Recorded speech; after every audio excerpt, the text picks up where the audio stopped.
Yeah. And we're back with Truth Unrestricted, the podcast that is building language for the disinformation age And video. and building video And and cats. kittens. Kittens for the Kitchen. disinformation age, David. That is just a Gratuitous use of kittens. That's that one. is yeah, just an obvious way to lure in more viewers. Oh, yeah. Well, you play to your strengths, David. Play to your strengths. I mean, two kittens? Two kittens. Come on. I mean, it's almost like saying we're not cute enough on our own to draw people in. Who could resist two kittens? I don't get a hair all over my shirt now. Yeah, maybe grabbing white kittens wearing a black shirt wasn't the best idea. What are you, my Uh, wife? Get this enough around here.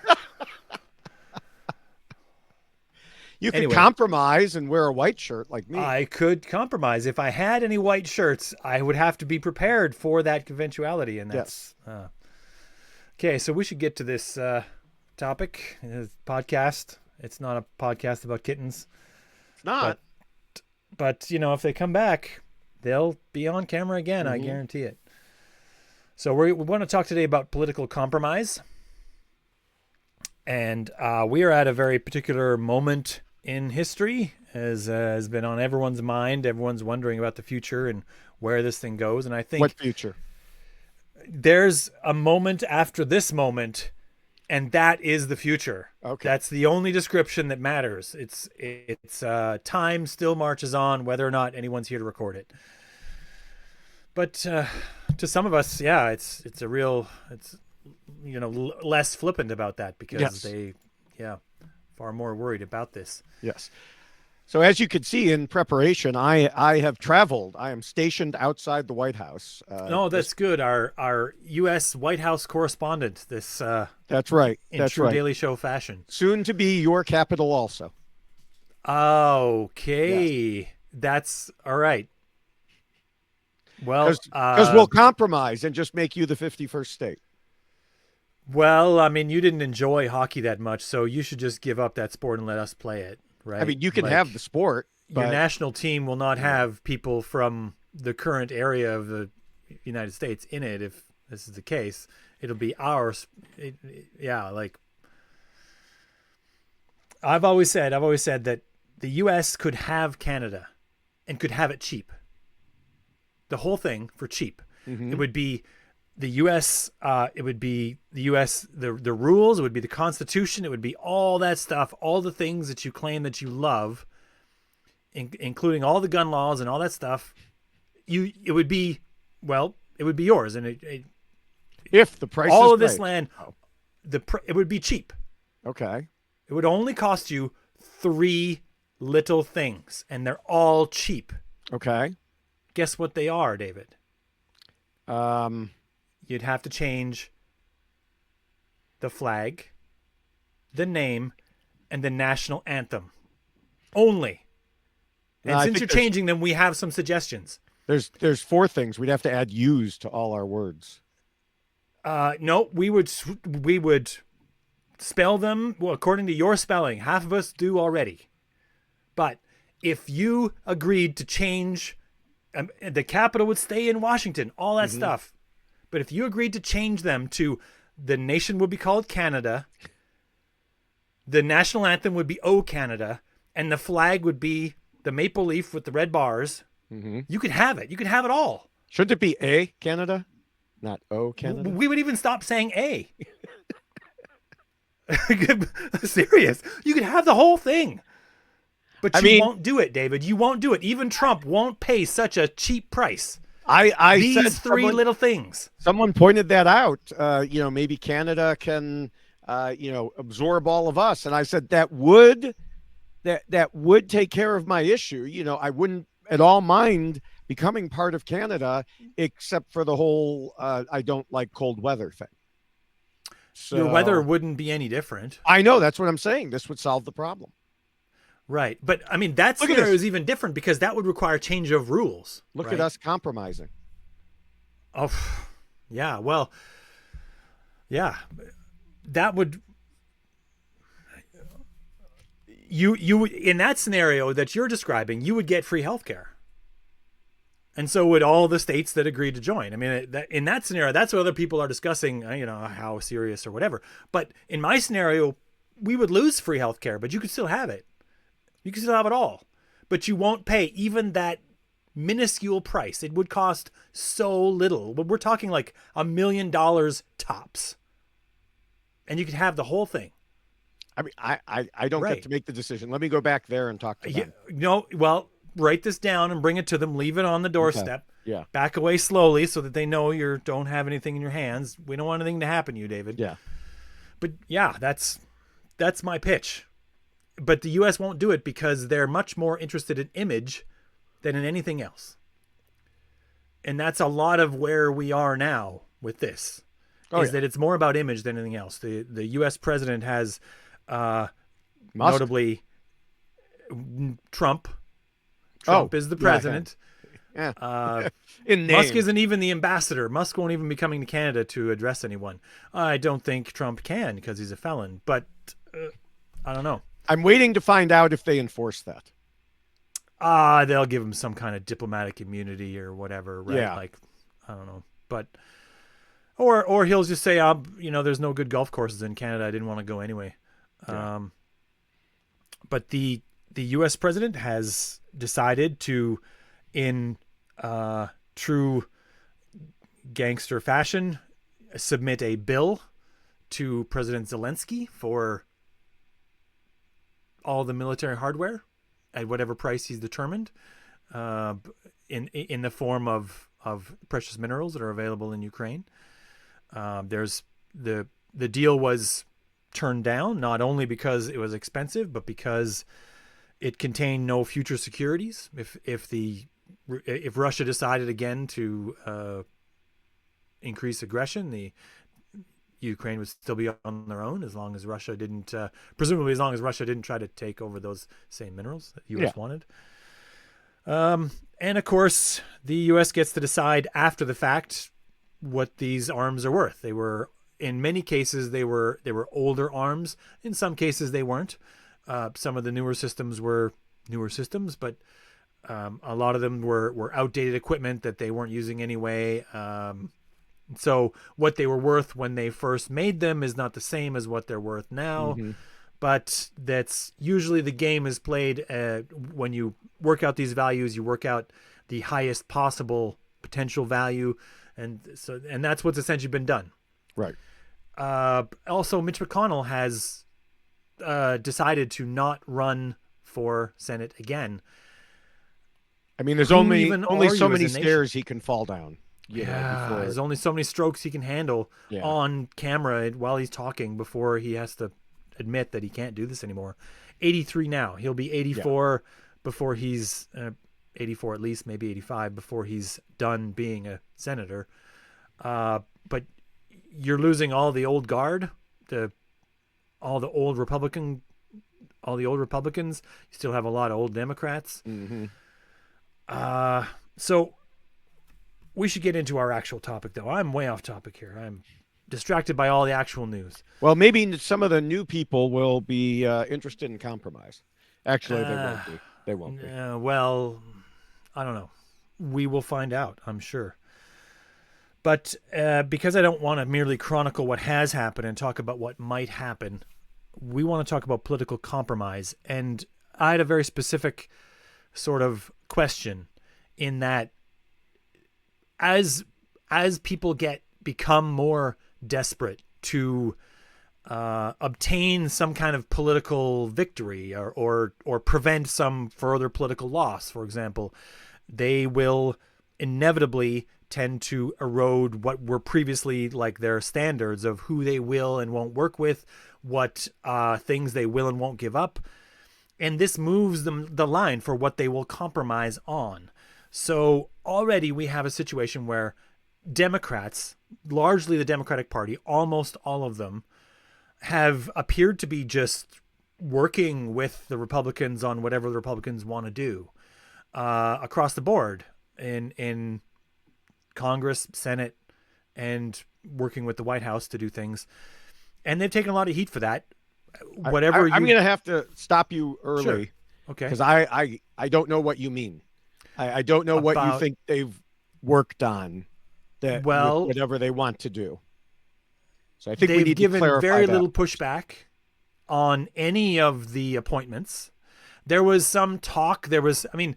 Among people who talk about these things, like us, talking heads, there were some people who were sort of Democrat Party apologists, I would want to say, I guess, who would look at the fact that Pete Hegseth gets in, and then what's her name, who is from a cult, director of national intelligence now. Oh, yeah, Tulsi Gabbard. Yeah, that's right. There was some thought among them that they were trading horses, in that they were allowing and working with Republicans to get those in exchange for Republican help in blocking an RFK Jr. nomination. That was one of the big ones that's going to lead to a lot of problems. Yeah. But that hasn't happened. There's been no substantial amount of way to stop any of this stuff. Well, but that's exactly it. You said it. There's no way to stop it. I mean, they're in the minority. Okay, but so how do they stop it? They can now. Don't get me wrong. I'm about to say something and then say something else. But okay, they could vote against these people all they want, and in many cases, though not all, they have. But if a couple of Republicans won't flip, it doesn't matter. Now, have they, and this is the second part, have they always stood strong and voted against? No. I just sent a message to my own senator who's in his 80s, Dick Durbin, who I have supported for a very long time, and he is really pissing me the hell off. Because while he stands out there and says we will not let them move forward with the agenda, he's voting in favor of, like, Vance's old army buddies to lead the military. Right. It's like, no. Okay, I know. You know, like 18 Democrats voted in favor of it. Yeah. I know all 18 could have voted against it and it wouldn't have mattered. But do it anyway. Yeah, do it anyway. Show us that you're standing with us, that you're standing against them. That's right. Don't just vote for them. At least pretend that you can try to do something. Yeah, because that influences other people's decisions as well. If you're going to have any kind of groundswell political movement against anything, you're going to want to be able to say, yeah, I voted against it. If you want to, I mean, they haven't been very loud. There's been one who's been fairly loud about opposition to all of Trump's things, right? I mean, there's been a few very loud. They have started getting the message to get louder. Okay, but one was loud out of the gate, right? She's not always popular with people. Right. But there's been a number of them who have gotten the message. Like even my own congresswoman started out, she was, putting messages on social media like, oh, look at this thing. Oh, look at that thing. Oh, the price of food. And a number of people, including me, just blasted her and said, what the hell are you doing? Speak up. Yeah. And then all of a sudden she was hosting a virtual town hall on the phone and she was hearing from people and she was speaking out a lot more. Yes. Yeah. And the same thing has happened with some other Democratic politicians. Not all. Yeah. I mean, is it a good look that the I believe the House Majority Leader is out on a book tour right now? I think he's the one who's on there. No, it does not look good. Now, maybe he had contracts with the publishers that he had to do it. Still doesn't look good. Yeah, it's still not his job. You know what I mean? Kind of is. Part of it, The book tour is? Well, the book tour isn't part of his job. He's getting paid for it. He's probably getting paid more than he's not getting, Right. Okay, yeah, that's a second job. He's moonlighting as a bookseller. That's his job. Is this the only reason anyone would buy his books is because he has this job? Yes. Right. Yeah. So, but the thing is, when it all comes down to it, especially in the House, they can't do crap. There's not even a filibuster in the House. They could sit there and yell and scream all they want. They can make great points. They can, they can't actually stop them if the Republicans stand strong together. Okay. Well, you're right that they are outnumbered. Mm-hmm. But in the past, they've been outnumbered and still managed to do things that's unavailable to them now, I guess. Some of it is. Some of it is, and some of it is because Trump and Musk have all the Republicans on their knees. Scurrying. Yes. That's what they're doing. They're busy scurrying and not doing what they're supposed to do. Right. Yeah. They're distracted. They've got them frightened. Some of them are frightened because the richest man on earth has said, if you do something against me, I will primary you. I will dump billions of dollars against you. Some of them are scurrying, and they've admitted this. Yeah. Some of them are scurrying because they've gotten threats of violence from MAGAs. And so much for we don't negotiate with terrorists. They're just someone threatened me, I'll vote for it. Yeah. I better go along. Yeah. Yeah. So I know that we've immediately taken a turn here from what you started with, but I do think we're compromising on our topic, David. Yeah, I do think that while I have certainly criticized Democrats for not taking a hard enough line at first, like there was one weekend where they just all voted in the Senate, like, yeah, okay, we'll go to cloture. We want to take the weekend off. And it's like, no, keep them there. Wreck their plans. Yeah. Stop being so congenial. Is this a difficult job? Yeah. Sorry. What? But I do think many of them, perhaps most of them, have realized what the situation is. There are still old guard. I think Dick Durbin is one of them. I think he does, like I said, he's in his 80s. Yeah. I think that he does not recognize that this is not what it was 20, 30, however many years ago. That you're not going to make some backroom deal with the guy that you're hanging out with at the bar while you fight with him in public. You're not going to vote in favor of people just because, what's the difference? This is, a fight is needed here. Yeah. Even if it's a fight, you're going to lose. Yeah, it's still worth fighting. Right. Still worth showing that you tried.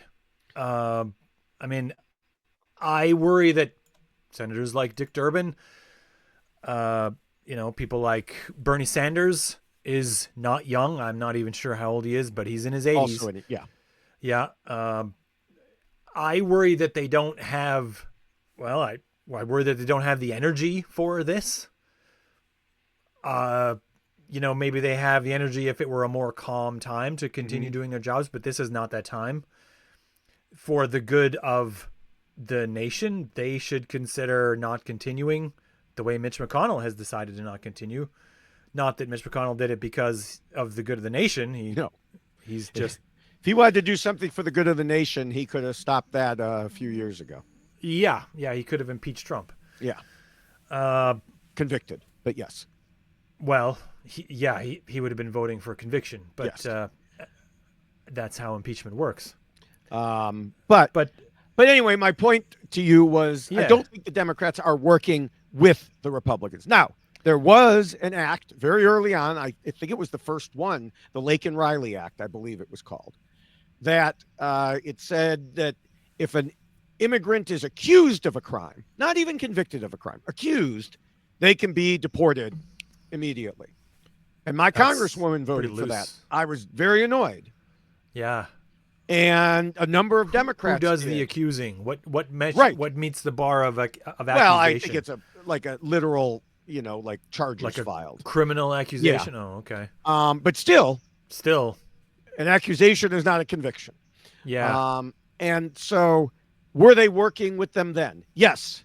Were they stupid to do so? Yes. Yeah. I think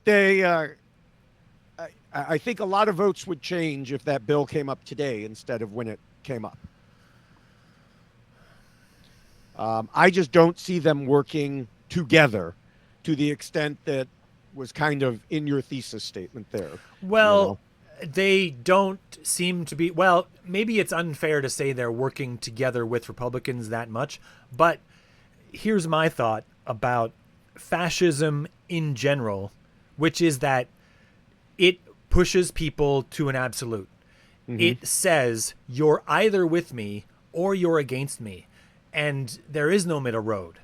And so, it forces people to do this. If you're not pushing back against fascism, where are you, right? Right. Everyone who is pushing back against fascism has the right to ask that. If you're not working hard enough to stop those fascist ideas, is it fair to say that you are okay with them, that you're working with the people putting them forward, just by passively standing back, not fighting very hard to stop them from doing it, because maybe you just throw up your hands? There's nothing we can do. We shouldn't try anything. We should just, as I think has been accused, the Democrats have been accused of, is just waiting for this to fail economically and then, win in the midterms in 2026. Well, and some of them, I mean, yeah. It's going to make for an awful 2 years, right? Yeah. I mean, because I think it was, well, I don't want to quote because I don't remember which senator it was, if it was Schumer or Schiff or one of them, was like, well, he's going to screw up eventually, and that's when we'll make our move. Yeah. And it's like, no. Yeah, that's not the line to take here. Yeah, and then like 2 years James down the Carville, road, who should have been put out to pasture a long time ago, said on the Sunday morning TV show, he was like, well, the Trump administration is going to fall apart in 30 days, and we just have to be ready. It's like, ready for what? Yeah. You don't even seem ready now. Yeah. Anyway, we've been complaining about the Democratic Party for a while now. Let's shift this a little bit because I have a new cat. Mm-hmm. I have a new cat. See, you traded in for a black cat that matches your shirt. Yeah. His fur won't show up as much. That's fun. So we have a situation where ordinarily there would be, let's say, politically, the group of people who are politically on the left of center don't all necessarily work together. They might have different goals. They might have different extremes. They might have different things that they're comfortable with or without doing. Mm-hmm. I have my own. I consider myself probably slightly left of center, even from the Canadian perspective. So from the U.S. perspective, I'm, communist, a radical. Yeah. But what I have people on the left whose goals and methods I don't approve of and I don't really want to work with. But at some point along this, the railroad tracks being built for fascism rail line, I might need to reconsider that. And everyone else is going to as well. They're going to have to reconsider who they will and won't work with. What new level of, distaste are they going to be willing to put up with just to band enough people together to push back against this effectively. And everyone, I think, is going to have to ask themselves that over some time in the next 2 years. Some people are already asking themselves that. So what do you think about this? Well, I think you've got a couple problems because some of those people on the left have already spent at least the last 8, 12 or more years showing that they don't want to work with the people they derisively call liberals. I didn't know that there was, I thought only conservatives used liberals as an insult, but I've had, you're going to get it all over your shirt. I've had, leftists be like, don't call me a liberal. Like, okay, sorry. I didn't know that I was, but I think this is only a thing in the States. It doesn't, I've never seen that in Canada. But the point is, there has been an internal war for years. The whole conspiracy that the Democrats had supposedly against Bernie Sanders, as if Bernie Sanders would have magically won instead of Hillary, which he wouldn't have. Yeah, it turns out he wouldn't have. And then all the other things more recently with some leftists refusing to vote for Harris. Yeah. That some of them pushed this idea that we shouldn't vote for Harris. We should vote third party. Some went so far as to vote for Trump. That comes down to a lack of political compromise as well. Right. That's what I'm saying. Yeah. These are the people who we're talking about trying to compromise with now are the people who, in some cases, and I'm trying not to overgeneralize, but in some cases, refuse to compromise to prevent Trump to begin with. Well, those people are going to have to ask themselves the same question. I mean, well, some of them already have. They asked themselves that at the moment of the election, and they said the answer will be to not. But this is a continual process. They will ask themselves that again. Well, and some already have. Some of them, I mean, especially, in the Arab American or Muslim communities that thought that Harris was not doing enough in Israel. Yeah. And we're not going to comment one way or the other on that, just what they thought. Trump comes out and says we're going to level Gaza and kick all the Palestinians out. And now some of the people who were in that movement are saying, oh, maybe it wasn't such a great idea to let Trump get in. And we're sitting here on the sidelines going, what did you think was going to happen? Yeah. We told you this. This was the man who enacted the Muslim ban. Yeah. We knew that it was going to be worse. However bad you thought it was under Biden, however bad you believed it was going to be under Harris, Trump is 100 times worse and always was going to be. Yeah. And so, but it's hard, no matter who it is, whether it's them, whether it's, there's been the same thing with some in the, like the Venezuelan community. They believed that they were, based on history, that they were safe. And so they said, yes, some of us want to vote for Trump. And now they're saying, oh, crap, that was a terrible idea. Yeah. Yeah. Now, don't get me wrong. The majority of the people who voted for Trump were white males, and obviously white women too. But, so I've seen some, frankly, on the left, some leftists saying, don't try to blame these other groups. White people are the ones to blame. Okay. Granted, I obviously wasn't one of them. But I understand what you're saying. But the point is that these were the people who perhaps should have known better. Whereas like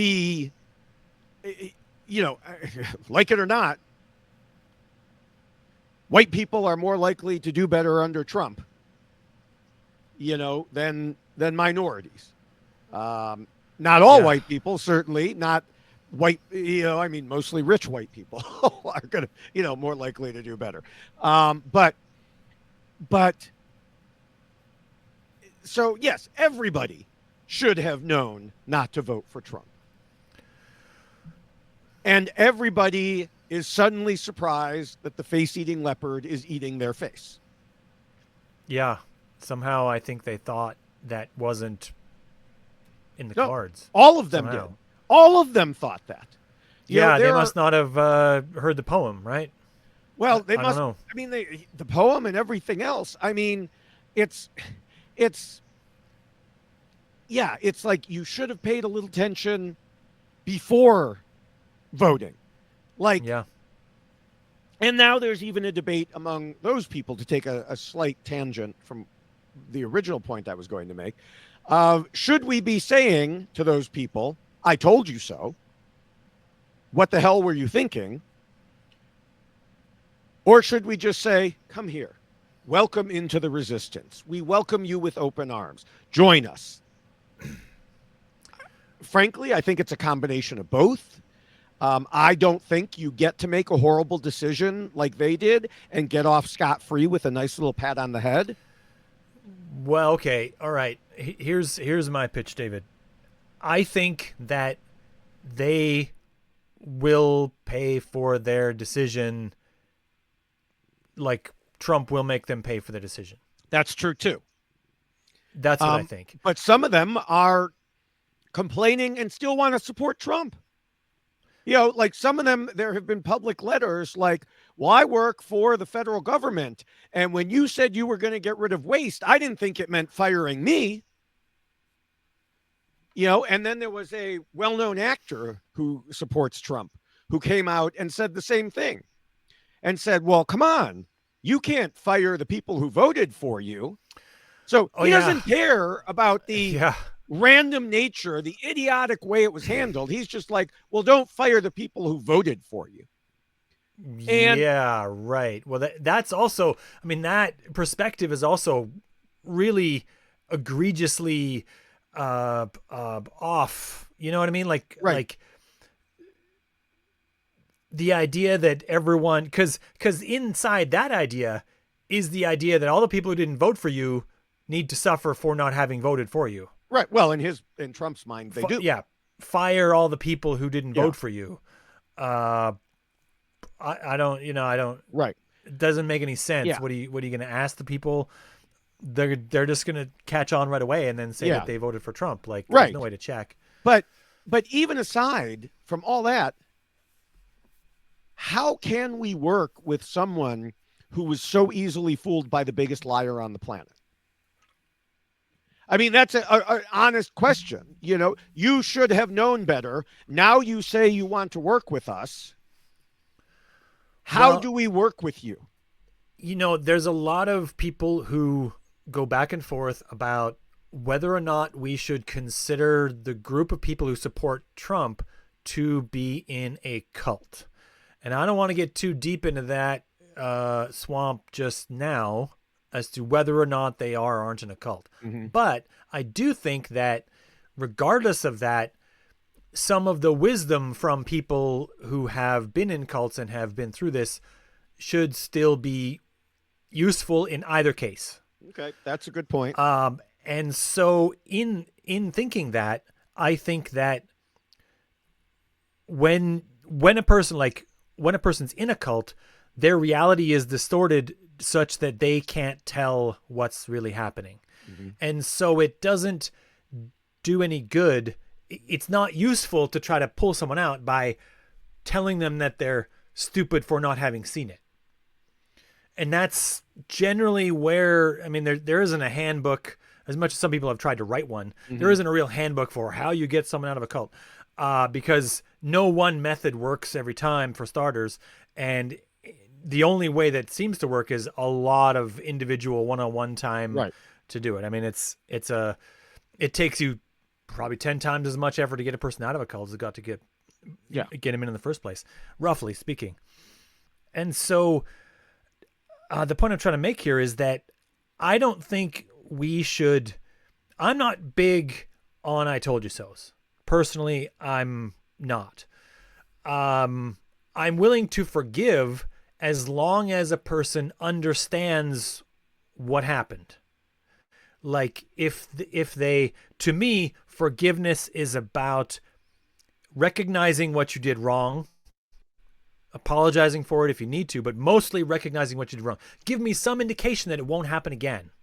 Right. At least some indication. And that will reflect whatever level of forgiveness I'm willing to give in return. I mean, I don't think personally that we need to be attempting to, if we find a person, some future date where we encounter maybe a group of people or an individual or something who used to be very enthusiastic about Trump and was on board with all the things, and then it didn't turn out well for them or the country or the rest of the world.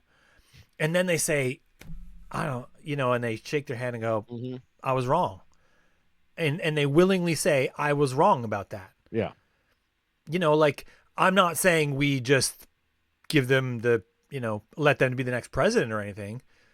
But as far as that goes, some level of forgiveness and say, okay, all right, look, you were wrong. Like that's useful for you to be able to admit Right. to yourself and to the rest of us. Like, if you're beating yourself up for it, I don't see a reason to additionally pile on. I say we get on with whatever we need to do, because trying to turn the screw is what's going to try to, it's a thing that will keep people in that space, right? If the road back from there is a road that's got slippery cobblestones and it's got barbed wire on each side, it's very, very narrow, they're unlikely to walk it, right? But if we can make the road smooth and wide and lighted and, I don't know, colorful, happy, they're much more likely to walk that road back to reality, you know what I mean? And get to a place where we can be. We're not talking a lot about compromise in this entire episode, though, David. Well, We are I failing think we in are, this. because it's a question of who you can compromise with, who you can work true. with. That's right. And so that leads to the next group. It leads nicely, because this circles back around to the far left versus liberal, center left, whatever you want to call it, because there has been a lot of discussion among those on the far left blaming other Democrats and saying the party should have involved them more. And at the same time, some of them attack to the point of viciousness in a way that makes it virtually impossible to even consider working with or compromising with them. Yeah. And a good example is the way some of them respond to, I have one particular guy in mind. He's a fairly popular Democrat on Twitter and Blue Sky. He's not even an elected official. He ran for state office, and far left people, not Republicans, far left people sent out political mailers attacking him and taking things he said online massively out of context. Then when he started to get some more recent attention, as he was fighting against the Musk-Trump administration, they began again online, blatantly quoting him out of context to send a hateful online mob against him. Like, they were riling people up. And you could see, he said this. And even when he would respond and be like, funny how you cut out the very next line, and he would show what the very next line was, it didn't matter. The hateful online mob was going after him.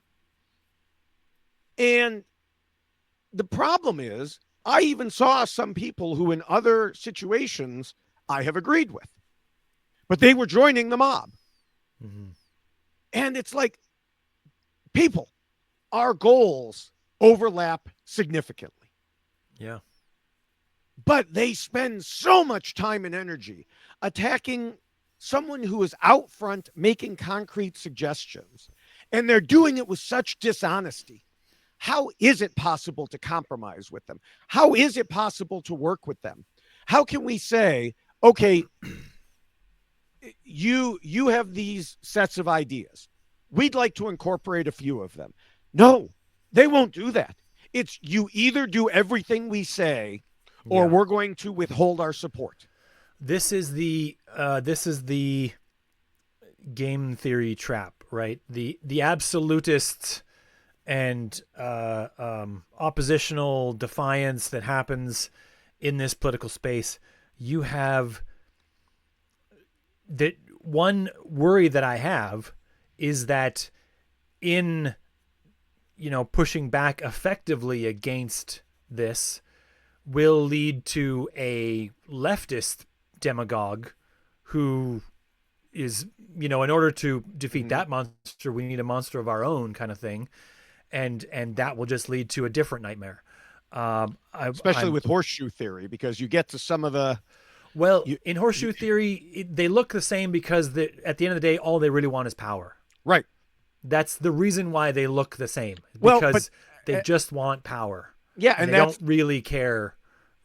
Like Stalin didn't really care about any of the principles. He only cared about whatever principles would get him power. And Hitler didn't really care about most of the principles either. He only really cared about the ones that would make him powerful. So when we talk about horseshoe theory a lot, comparing Stalin to Hitler, they do look a lot alike in a lot of respects because they were just authoritarians who wanted power. Yeah, but I'm just saying even non-authoritarians, or at least non-people seeking power, you know, when there were recent additional bouts of anti-Semitism, it didn't just come from the right. It came from the far left, too. Yeah. Well. You know, and I mean, when you have those groups agreeing, and you and I have previously talked about on a podcast about the BS assassination attempt conspiracy beliefs. Yeah. Okay. Those came from the left, but they looked like they could have come from the right. And more recently, I have seen people spreading election conspiracies, the same damn election conspiracies that Trump and MAGA spent 4 years spreading. Similar. Are now being spread by leftists. I was a little busy in the month of November, and I didn't get a chance to go over them when they were kind of big. But there were still going. People, the bigger leftist accounts are posting these, and I had the gall on Threads to say, stop it. And I got attacked. Yeah, I got attacked. And when I tried, all I did was ask for evidence. I got blocked. Oh, yeah. That's, because you can't ask for evidence in an unreality space. No, there was no evidence. Their evidence was, we can't believe that it happened. Therefore, that essentially was it. And then when all you had to do was throw the same things at them that we've been saying to the MAGAs for all these years, like, how did they control every local voting machine? Yeah. How did they, they're not run by Starlink. one person. The answer is Starlink for reasons that no one will understand. The answer is some technology that's behind a curtain that you can't see. And because you can't see it, it might be working in a way that works against you. And also because Trump, they're hanging their hat on this thing that Trump said, like, oh, Elon, he knows those election machines. Yeah. And because the crazy man who says crazy stuff all the time said another crazy thing. Those same people would say those same people would say that he's too old to know what he's saying, and also that he's a known liar. But some reason in this one moment, he's absolutely clear-minded and telling the truth. Yeah. How do you fit these two things together in your head and still have a cohesive worldview? And I don't understand. He's a known liar. He's going to lie about all kinds of things. It doesn't matter. Stop going to him to try to understand how the election turned out. He was probably just as surprised as everyone else. Yeah. He ran a crap campaign. Yeah. Let's be honest. He's out there yelling, they're eating the dogs, they're eating the cats. Yeah. I mentioned on a previous podcast that as soon as Harris lost, there were many people proclaiming it was because of their pet issues. And I don't mean that as a pun with what I just said about eating the dogs and eating the cats.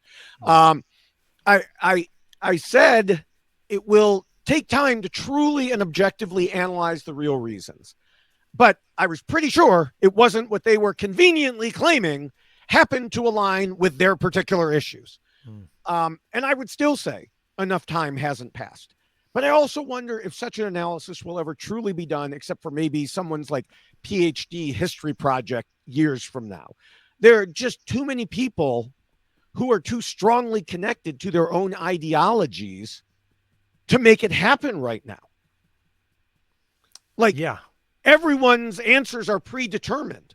You didn't go far enough to the left. You didn't try to get in the people in the center. It would have worked if you had done the things that I recommended. Yes. And because not all the boxes were ticked on my fairly extreme collection of views, it was never going to work, which is very, very similar to, for example, people who try to sell miracle cures and this sort of thing online, who include a increasingly complex number of things you must additionally do with it. And as soon as not all of them come about, it must be that you did one of them wrong. It's always you that did it wrong. It's always your fault. Yes. Right.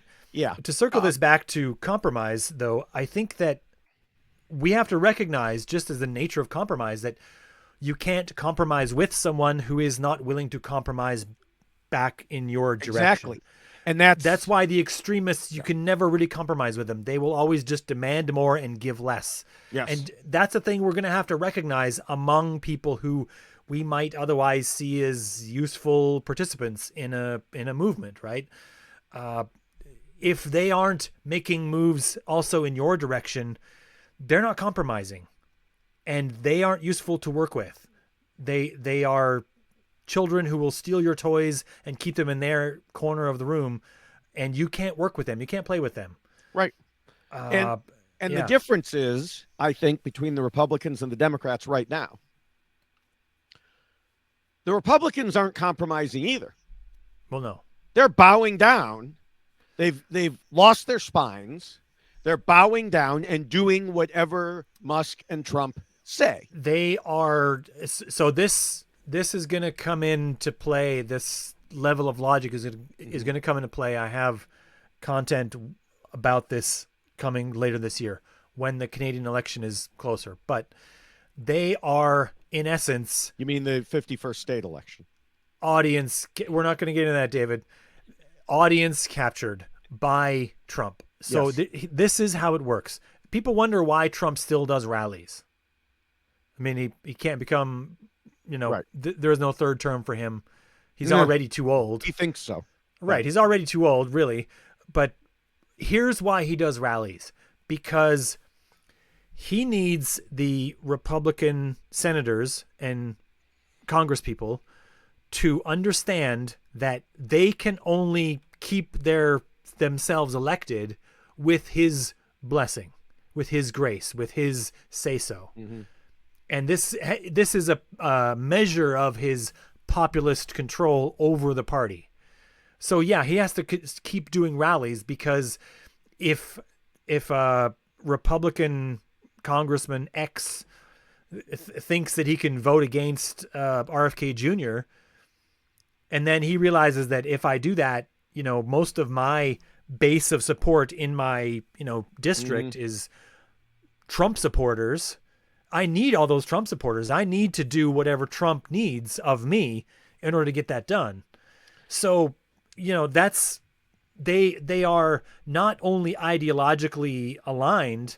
In some cases, they're not. Right. Like once you get into a party that's as big as the Republican Party or even the Democratic Party, you will get people who oppose each other within the same party, who disagree on many things. This is inevitable. But once you get this, populist thing where it's not only that those people voted for the president, they will vote for me because of my association with the president, they're much less likely to ever deviate from that, to ever enact any of their own power to limit the presidential power like they're supposed to do. And that's a big part of the problem right now. That's a big part of the math mm-hmm. involved in this, is that the Republicans feel like they owe their individual seats and success to many of them anyway, to an association with and a support for Donald Trump. I don't know that they feel they owe it. I think they're more operating out of fear that they will lose it. Well, okay. Same difference. Same though, right? thing. But what they need to recognize, for all of them that are listening to this podcast, is... If you know any, let them know so that they should listen to this. Rallies don't mean shit. Harris had amazing rallies. Yeah. Huge energy. By the rally numbers, it should have been a landslide for Harris. Right.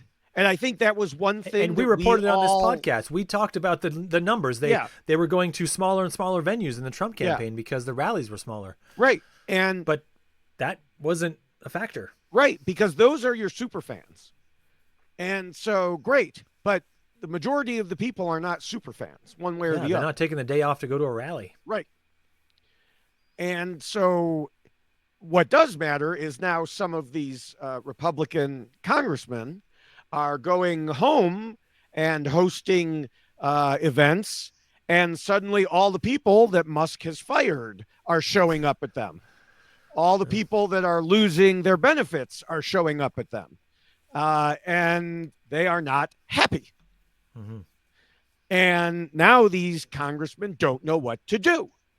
because they're like, well, I have to support Trump, but I've got all these people here yelling at me. Yeah. Well, And, you know, I hope those people, if those people are listening to this podcast, that they keep going to those town hall Yes. meetings and they keep yelling. yeah. Yeah. But How else are you going to get it done? right. And that, you know, yeah.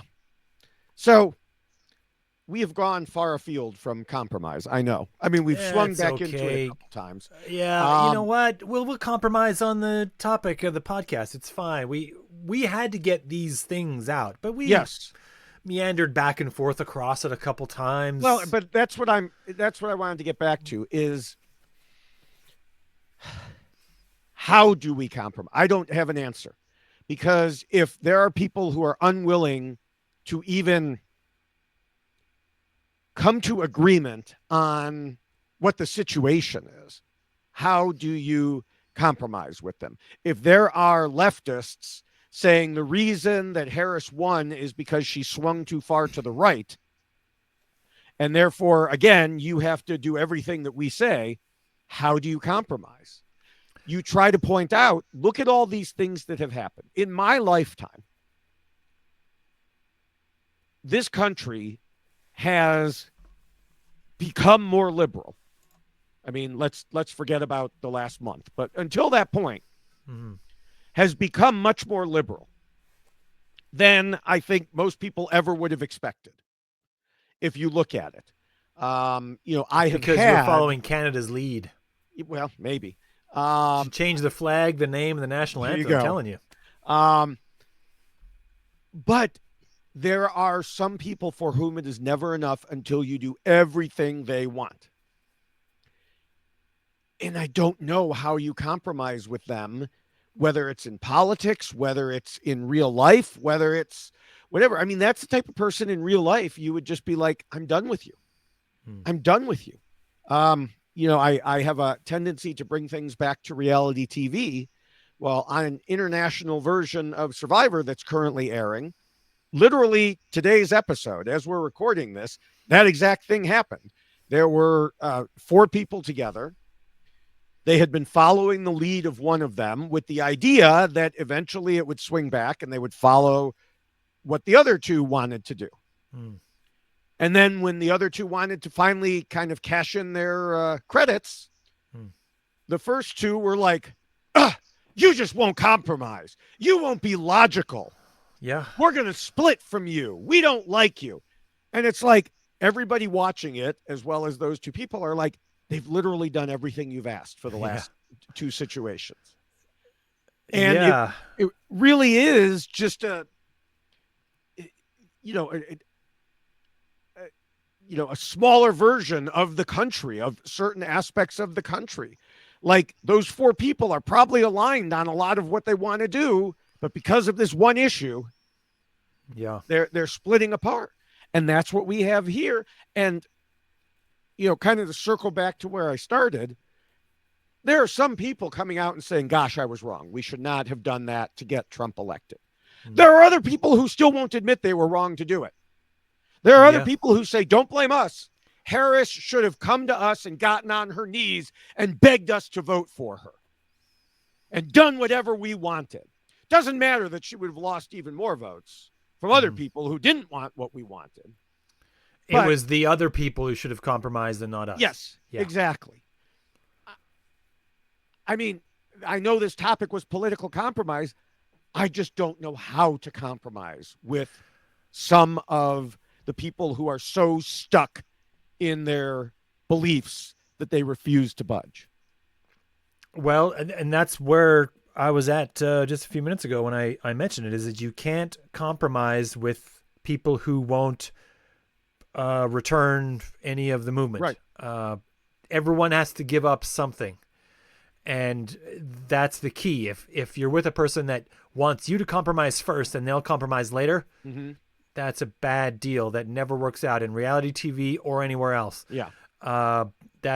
You need to have a lot more trust than you're going to get from that. And that trust has to be long established. I could do that with friends that I've known for a very long time. Yes. but I can't do that with people that are just associates or people I just met. That's not a good deal. And we need to prepare ourselves. I think the point I'm trying to make is that people need to be ready to compromise and, think about those decisions before you make them, because when it comes time to make them, you might not have a lot of time to make them, right? So having thought about them in advance will give you some measure of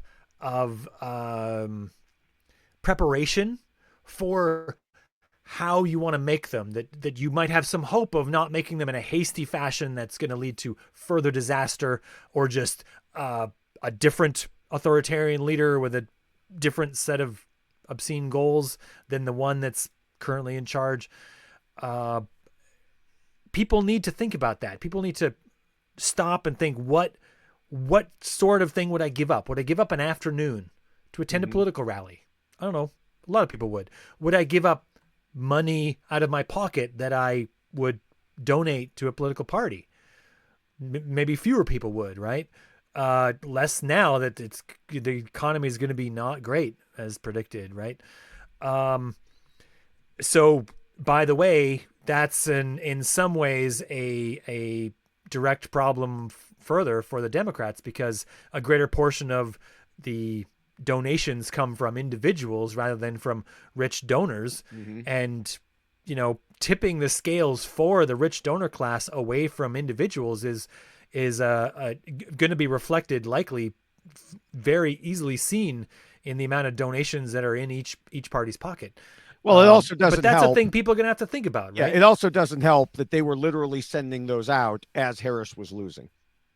Like, Harris lost, and I was still getting texts and emails like, "Give us money." It's like, screw you. Well, yeah, I know. And I'm still prepare getting for 2026 or whatever. Yeah, I'm still getting them from people I don't know. It's like, I don't care if you're a Florida congressional candidate. I don't know who you are. Stop sending this crap to me. Yeah, that's also not useful. Yeah. But I think, people are going to have to think about that. What line would they draw? Where would they give up? Right. What level of if there's some demagogue that rises on the left to take on, the problematic side that's forming on the right, would they cross that line and support that demagogue? Or would they also say, no, we can't do it this way? Like, what decision would they make? And I'm not trying to tell anyone necessarily what to choose, but think about it in advance. Talk about it amongst yourselves. Write into the podcast and talk about it. I don't care. By the way, you can contact this podcast at truthunrestricted@gmail.com and send any feedback, including any feedback about this episode there. So we should wrap it up here, David. I think I need to take a break and feed some kittens. Otherwise, I'll be divorced. Where can people find you? People could find me. The easiest way is Linktree/David Bloomberg with a dot before the EE in Linktree. More specifically, you can find me on Blue Sky at David Bloomberg. And, you can see my political and non-political discussions and sometimes arguments there.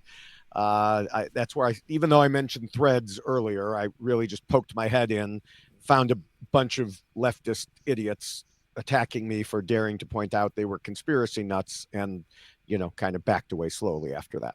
I haven't been to Threads in weeks. I don't know what's going on there. I rarely post there. And then, of course, I had mentioned reality TV for completely non-political content on reality TV. I'm at YouTube, Instagram, and TikTok is at David Bloomberg TV. Great. And we'll wrap this episode up. We didn't find any consensus on this. We don't know where the world's going to go. We haven't solved all the problems. But we want you to keep listening to this podcast anyway. And watching it. So where can people find us on YouTube? You can find my account on YouTube is Spencer G. Watson. That's the same as my handle on Twitter, at Spencer G. Watson on Twitter as well. And I'm still working out some of the kinks. The podcast was set to auto feed to YouTube, and then I'm also putting a video of it on there. So right now, I think some episodes are going to be on twice. I haven't worked out all the kinks. They'll be called the same things, so you'll know they're the same. It's not like you'll get different content and one or the other. If you want to watch, if you want to listen, you can do both. It's fine. We're not going to judge you. But I will judge you if you don't give me a 5-star rating. That's right. Okay, with that, we'll sign off. So All right. until next time, David. Till next time.